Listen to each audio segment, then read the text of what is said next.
Hey there, it's Mark from Third Shot Sports. Let's talk about the drop, and specifically a question I saw recently on Facebook. Hey, before we do that, be sure to hit that subscribe button so you can get all of our videos as soon as they come out. Okay, so on Facebook, I saw that someone asked the question, is the drop an offensive or a defensive shot? And I thought that's a pretty good question, so I made this video about it. In order to understand whether or not a drop is an offensive shot, it's helpful to think about what the term offensive actually means within the context of pickleball.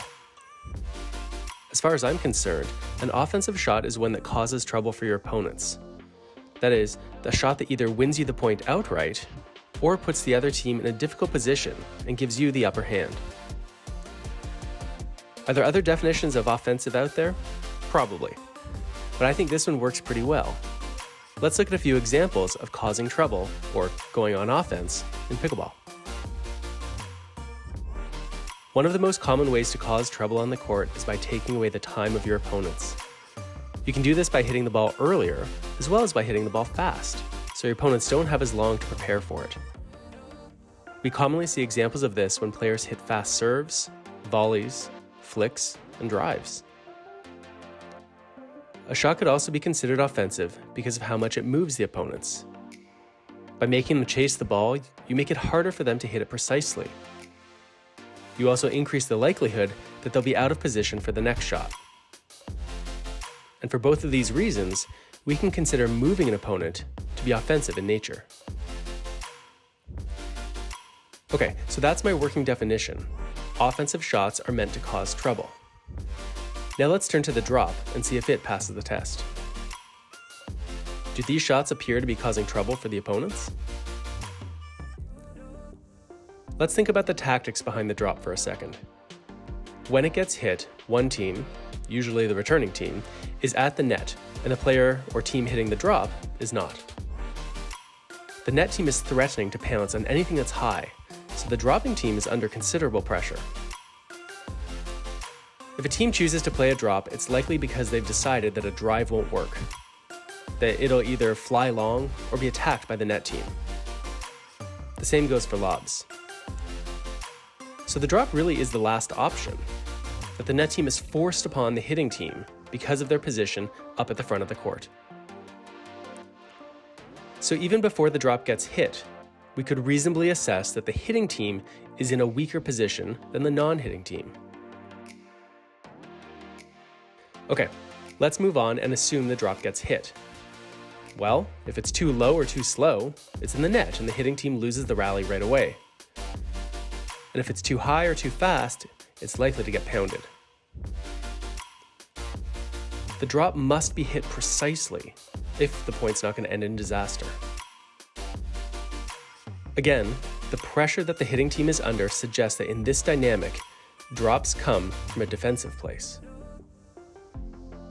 But what if the drop is perfectly hit? What if it is sent at the ideal speed and height? Maybe that makes it offensive. A drop, by definition, is a low and relatively slow shot. It has to be if it's going to do its job of forcing an upward swing from the players at the net. But the fact that it is so slow means that the opponents have a fair bit of time to set up and prepare for the ball. Even if the drop is hit near a sideline or between the opponents, it usually takes so long to arrive that the net team has all the time they need to get in position for it. The necessary slowness of the drop pushes back against the idea that it's an offensive shot. So what can make the case for a drop being a shot designed to cause trouble? One argument is that good drops are low. If a person receiving this low ball gets too excited or doesn't give it the respect it deserves, they're likely to send it back with too much speed and pop it up. And we see this pretty regularly at the intermediate level and below. Someone gets a ball near their feet, panics a little, and sends up a sitter. But as you go up in level, players are less likely to get flustered just because the ball is low. In high-level pickleball, most of the balls are low. Players spend all day hitting balls that are landing near their feet, and because it's so commonplace, it becomes less tricky to deal with. Another factor we might consider in the argument for the offensiveness of a drop is its spin. As paddle technology evolves, we're seeing players use more and more spin on their drops. Sometimes it's backspin, but could also be topspin and side spin too. Hitting drops with spin can make handling the rebound a little tougher, since the spin can create a different bounce compared to a flat ball. In the case of topspin especially, not only does the ball rebound a bit faster to the opponent, the spin also helps the ball to dip down sooner, allowing players to hit with a little more speed and still force that ever-important upward hit. And if the net team isn't attentive to the spin of the ball, it can indeed cause them to misfire when playing their next shot. I think that when spin is present on a good drop, it moves closer to the idea of being an offensive shot, but I'm not convinced that it takes it all the way across the finish line. Finally, we can address what a good drop allows to happen next. Remember at the start of this video I argued that the droppers are in a weak position because they're at the back of the court and their opponents are up at the net, applying pressure? A good drop typically leads to a relatively slow next shot from the net team. And the fact that this next ball will probably be slow allows the droppers to advance to the net without too much fear. And this is the moment, this transition from the back of the court up toward the net, that the scales can start to be tipped. This is the moment when the dropping team can leave their weak backcourt position and move to somewhere where they can start to apply pressure themselves. Now, I would argue that this forward transition to the net doesn't on its own qualify as an offensive moment. Going forward doesn't necessarily cause trouble for your opponents, but it does add some pressure. While the good drop that the net team is receiving is not, on its own, a very difficult shot to handle, any mistake in playing it now becomes more critical. So what's the final verdict? Is a drop an offensive shot? I'd argue no, not really. There are too many reasons to classify it as a defensive or neutralizing shot, one that's trying to avoid trouble rather than cause it.